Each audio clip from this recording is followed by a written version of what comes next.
Thank you, everyone, for coming to celebrate this special occasion. Family, friends, and most of all, graduates of the class of 2016.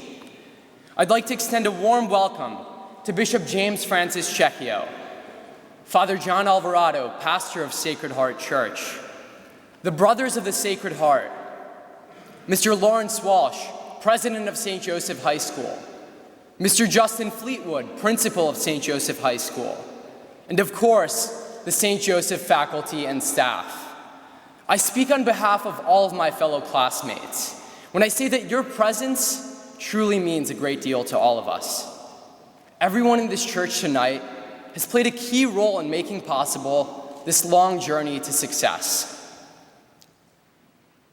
16 years ago, in the year 2000, in the middle of the night, a young man and woman crossed the Ukrainian border into Poland.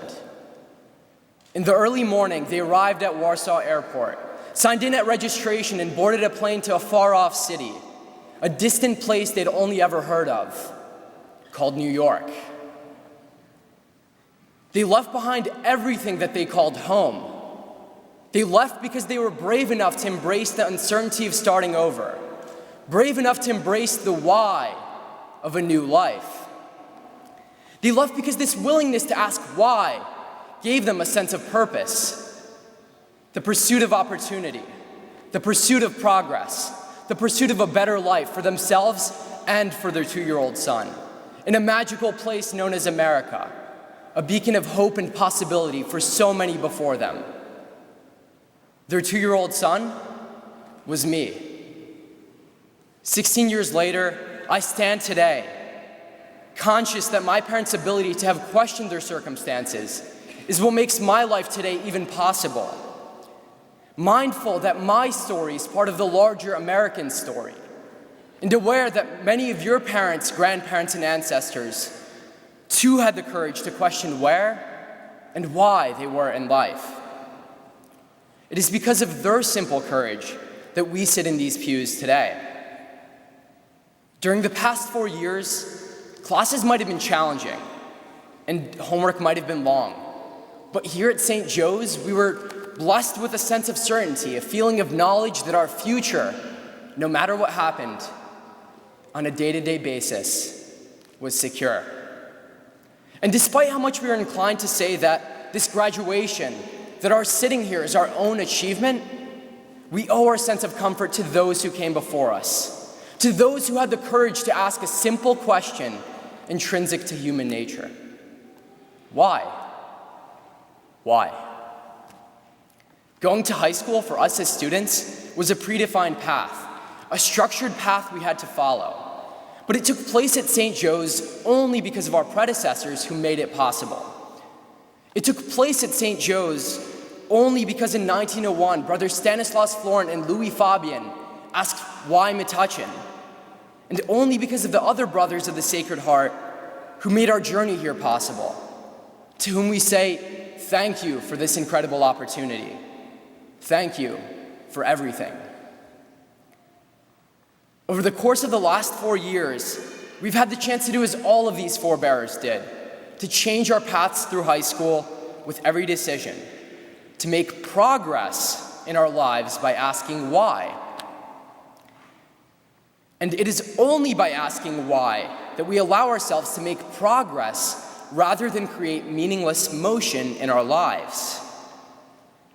Motion is activity for the sake of movement, splashing the paddles of a canoe on a lake, rocking from side to side, but not moving in any direction. Progress is motion with purpose, motion that adds value to our lives. It means stroking the paddles in a way that propels us forward. So by asking ourselves these questions, why am I taking AP classes? Why am I a 3-season varsity athlete? Why am I a member of this club? We ensure that our time, our one life, is spent searching for real self-fulfillment and not simply making ripples in the water because everyone else is doing the same thing. When we ask ourselves questions, when we ask why, we move a small step closer to the things that make us happy, fulfilled. By asking all these questions and by finding answers in response, we discover little by little, over the years, a niche in life. And it is our collective niches that have formed us into the community that we are today. By asking these questions, we realize that we fit into a unique brotherhood. We discover a feeling of camaraderie that makes St. Joe's feel like a second home, a belief that we are all connected as one people. I am my brother's keeper. By asking these questions, we discover the most important and yet the most overlooked aspect of the human spirit, a feeling of purpose in our lives, which gives us that sense of progress in all that we do.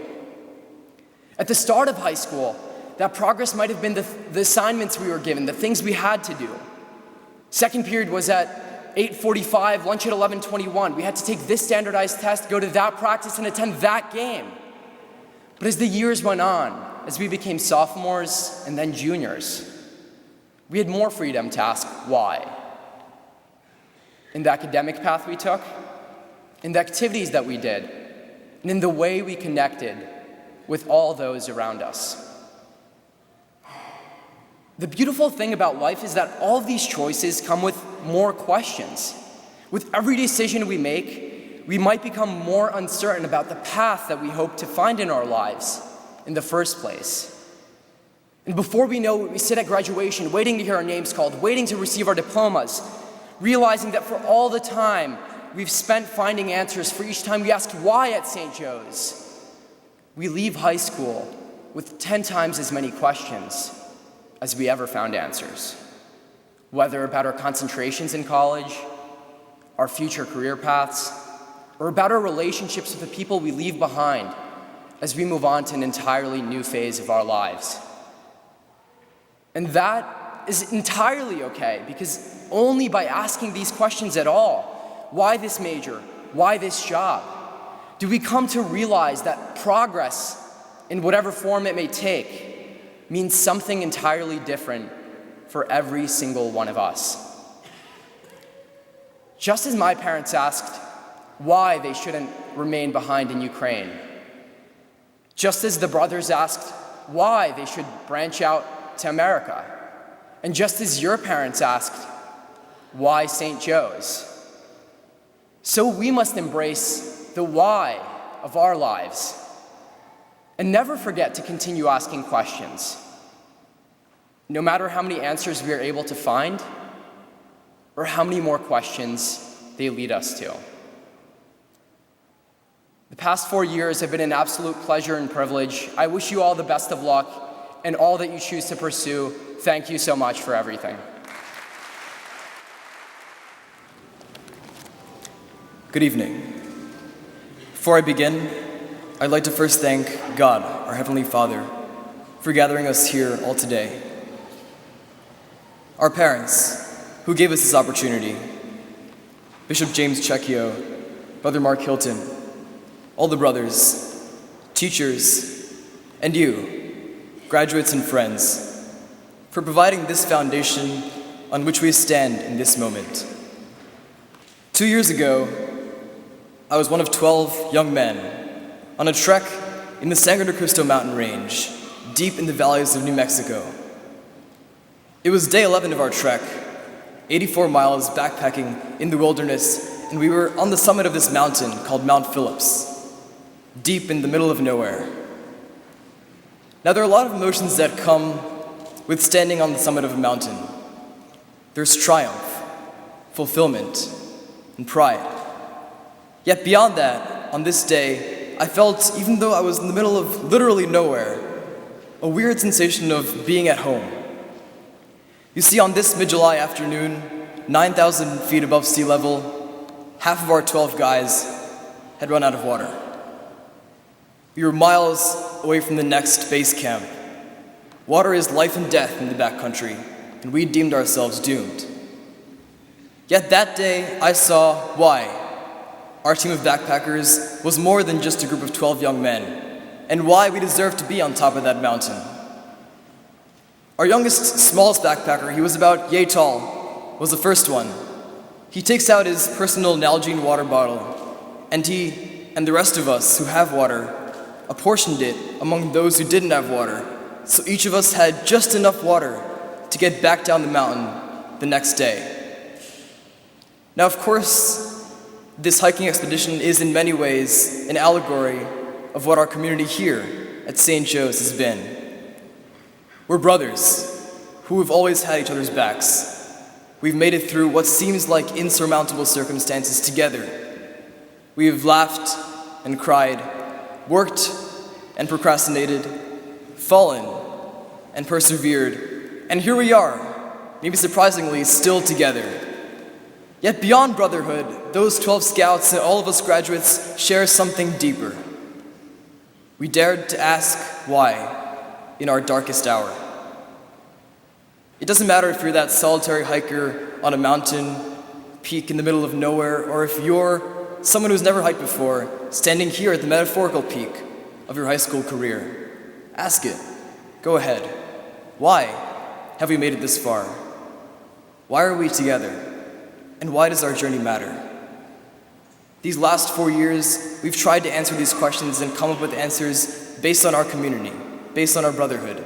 And here we stand today thinking we know all the answers to these questions. Yet the truth is, we don't. Yes, we will leave this church today feeling fulfilled, feeling accomplished, and rightfully so, but also with the growing sensation of emptiness. There's a sadness of knowing we can never sit in front of the mural anymore for lunch. We can no longer wear our obnoxious Hawaiian shirts to our school dances. Never again will we come to school exhausted after writing a paper for that class, that exam. Never again will we come to school full of life, dressed in green and white war paint for a pep rally or a basketball game. In fact, this is probably the last time that we'll ever be in a room together. But there is beauty in this emptiness that we feel today. That void in each of us is like those empty water bottles on that mountain. It challenges us to ask new questions, to face our fears after we leave our home. Moreover, it demands us to seek what it might be that makes us whole. In life, we'll encounter two kinds of people. There are those who will live the next 4 years in a ground state of complacency, and what I call the default settings of life. Their sense of purpose and meaning comes from what goes on around them, from the reality of their college experiences. For them, it's inconvenient to ask these questions. Why ask why when your fulfillment can be found in a major, or a job, or even a career? Yet these answers create a false illusion of meaning. They leave the important questions unasked. Yet there are those who aren't satisfied with this social construct of fulfillment or happiness. Their sense of purpose isn't here. These are individuals who aren't afraid to challenge the things that they hold dear, even the things that they grew up thinking were true. They refuse to live on default settings, not because it is easy, but because it is hard.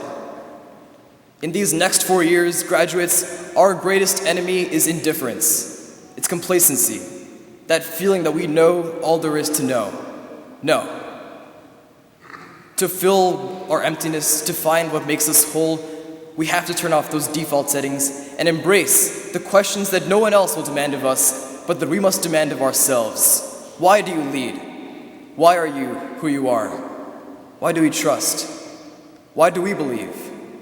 Or why not? They're not easy questions. They'll break you down.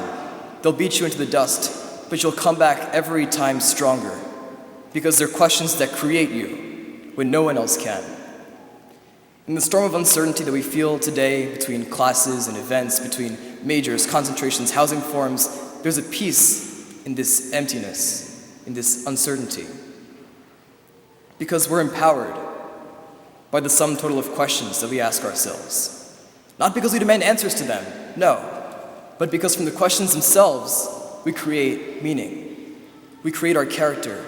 We construct our identity. Because the moment that we stop questioning our fears, the moment that we stop questioning our limitations and the expectations of society, that's the moment that we accept mediocrity. That's the moment that we decide that we weren't built to climb those mountains, that we weren't all that special. Yet I assure you today, we are. Today we look outward from this summit to the next one, and the next one after that, to create our own legacy. One that is not limited to what society defines as success or fulfillment. A legacy driven by the question why. As you commence your journey, never forget this family, this brotherhood. We entered St. Joe's as Panthers or Patriots or Lions. We emerge as Falcons. We entered St. Joe's as 200 guys. We emerge as one. Our bond is what has made us who we are today. But at the same time, never be content with those default settings in life. There's bravery, there's courage, in the emptiness that we feel today.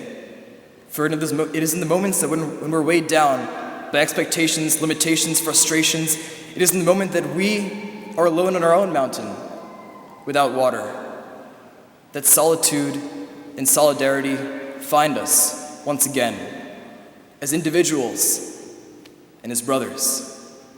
So go forth today, graduates, and be not afraid to ask the questions that matter, regardless of who opposes you, regardless of what challenges you, regardless of what circumstances you face, because then you will know the truth, and the truth will set you free. Class of 2016, congratulations. I love you all.